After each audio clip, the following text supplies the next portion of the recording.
Bienvenue chers téléspectateurs à l'émission de la science chrétienne, son simple message. Une émission du comité de publication de la science chrétienne pour la RDC de l'Église du Christ scientiste. Notre thème d'aujourd'hui est « La science chrétienne n'est pas de la sorcellerie ».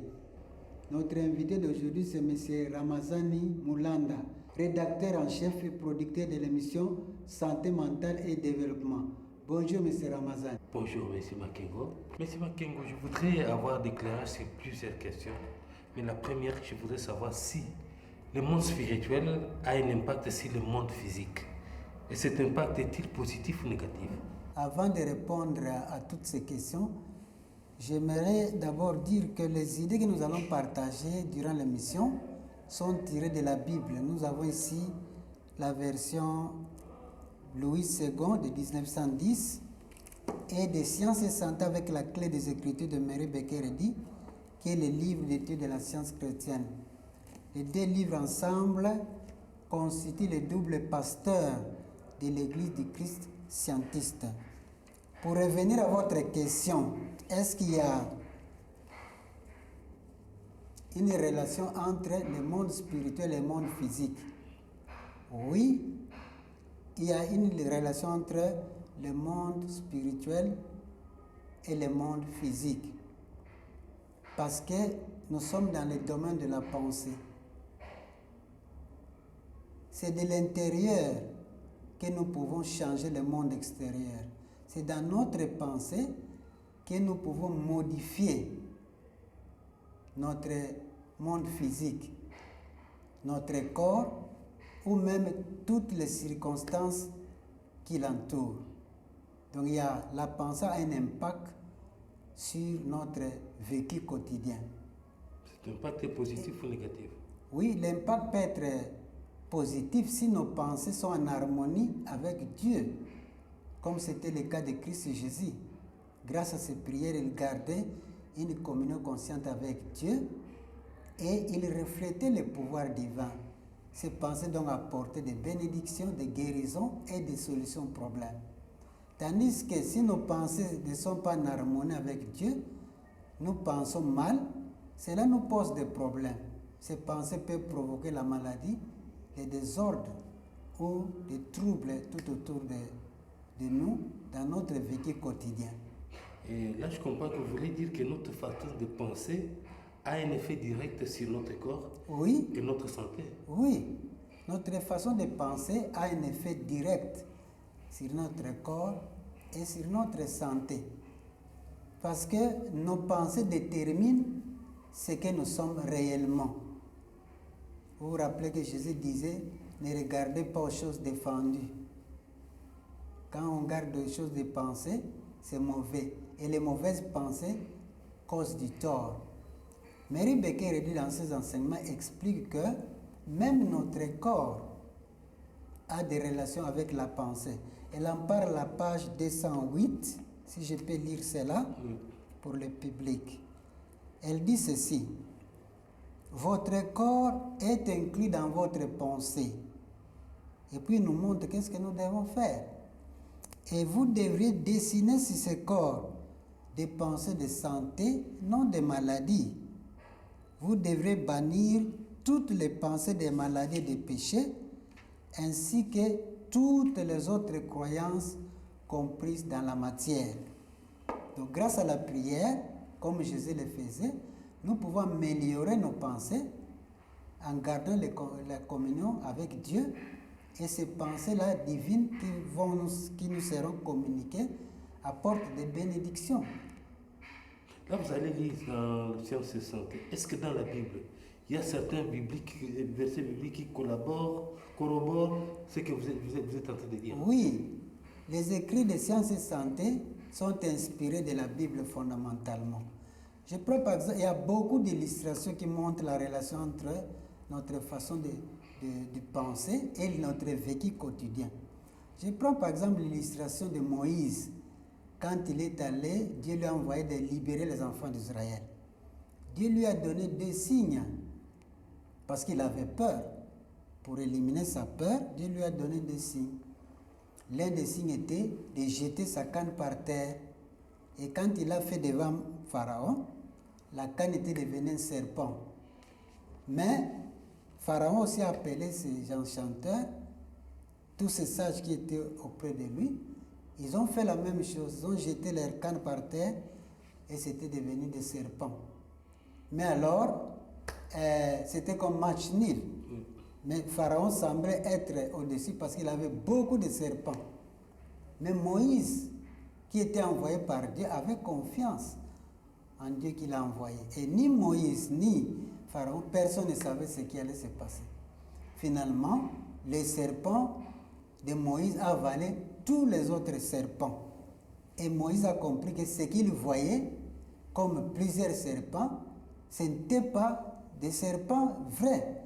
Le vrai serpent, il n'y en avait qu'un seul, il y avait une seule verge réelle, celui de Dieu, celui de Moïse. Et Madame Eddy fait un commentaire là-dessus, à la page 321, quand il dit ceci. L'illusion de Moïse n'eut plus le pouvoir de l'effrayer lorsqu'il découvrit que ce qu'il voyait apparemment n'était en réalité qu'une phase de la croyance mortelle. Donc quand Moïse a compris la vérité, il n'avait plus peur. Il était raffermi, il était rassuré.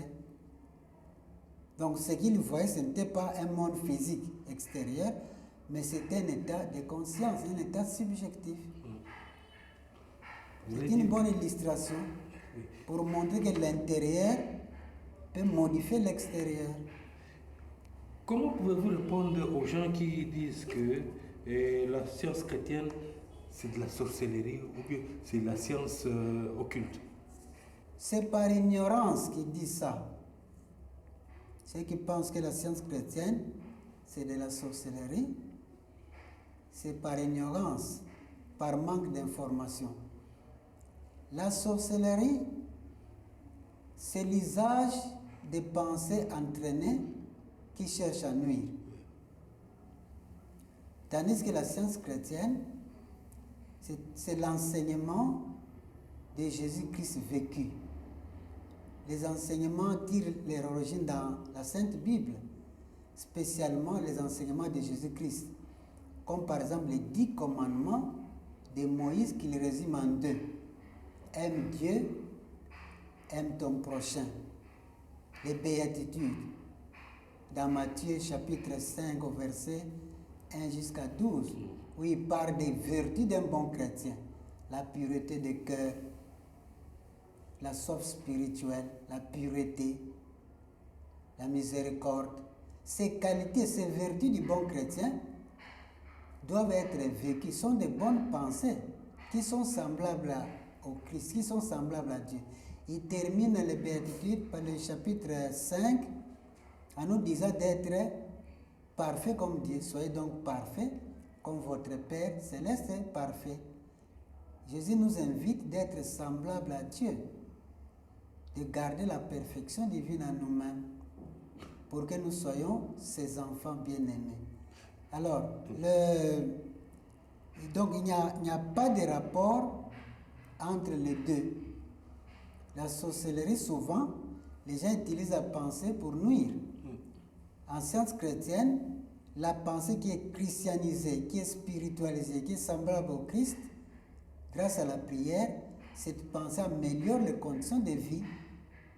Ces pensées guérissent, ces pensées trouvent des solutions aux problèmes parce qu'ils sont divines.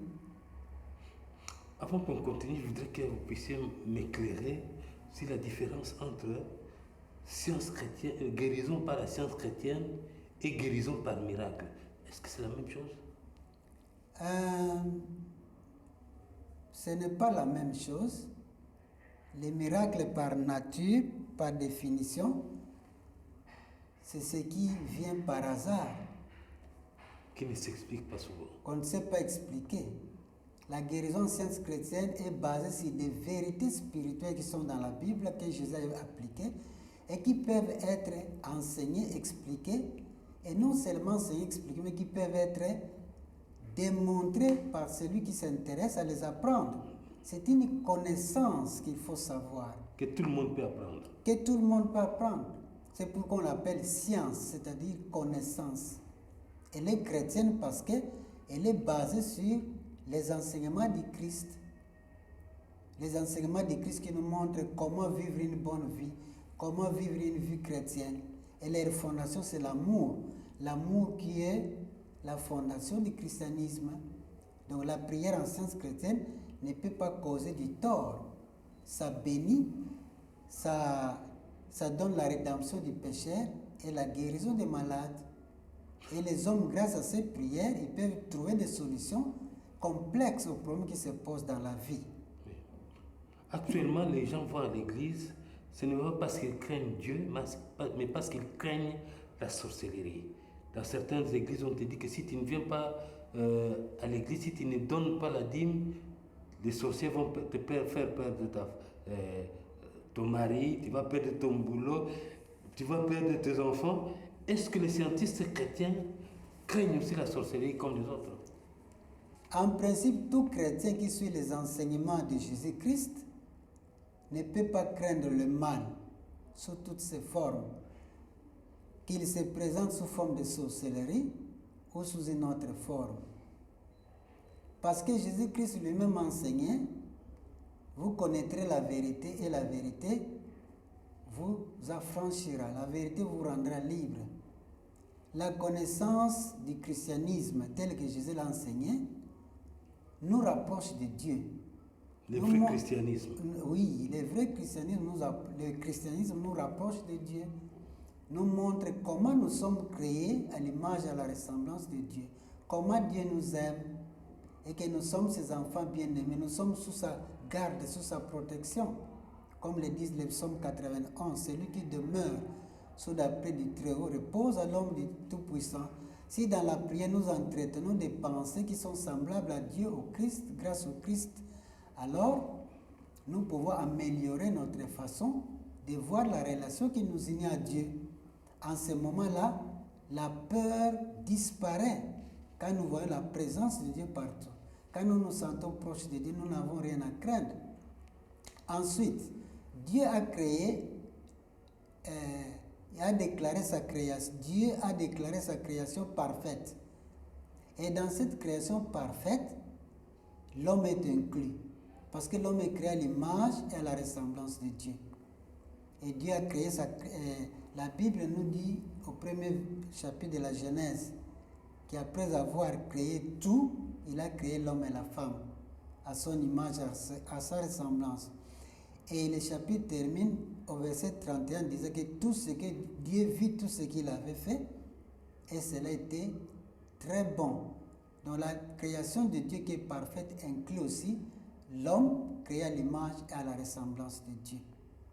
Alors maintenant, si l'homme est semblable à Dieu, si l'homme est proche de Dieu, si l'homme est uni à Dieu, il est toujours avec Dieu, pourquoi il doit craindre quelque chose qui n'existe pas? Parce que nous savons que tu n'auras pas d'autre Dieu devant ma face. Si nous avons un autre Dieu, nous déshonorons Dieu. Si nous pensons que le mal peut nous causer du tort quand nous sommes avec Dieu, c'est que nous craignons le mal et nous déshonorons Dieu. Nous restons fidèles dans la connaissance que Dieu seul gouverne, qu'il est le seul pouvoir, la seule autorité. Et que nous qui sommes ses enfants, nous ne pouvons pas être séparés de Dieu un seul moment. Avec cette conviction, avec cette confiance que nous avons en Dieu, nous pouvons avoir en foi dans la vérité que nous connaissons et la peur disparaît. Ensuite, l'homme que Dieu a créé à son image et à sa ressemblance n'est ni sorcier ni malade. C'est un homme parfait. Ce qui est semblable à Dieu ne peut pas avoir une intelligence différente de Dieu. C'est ce que nous pouvons comprendre dans nos prières. Et nous pouvons corriger notre faux sens que nous faisons de nous-mêmes ou des autres. Et nous trouvons la paix. C'est la fin de notre émission. Au revoir et à la semaine prochaine.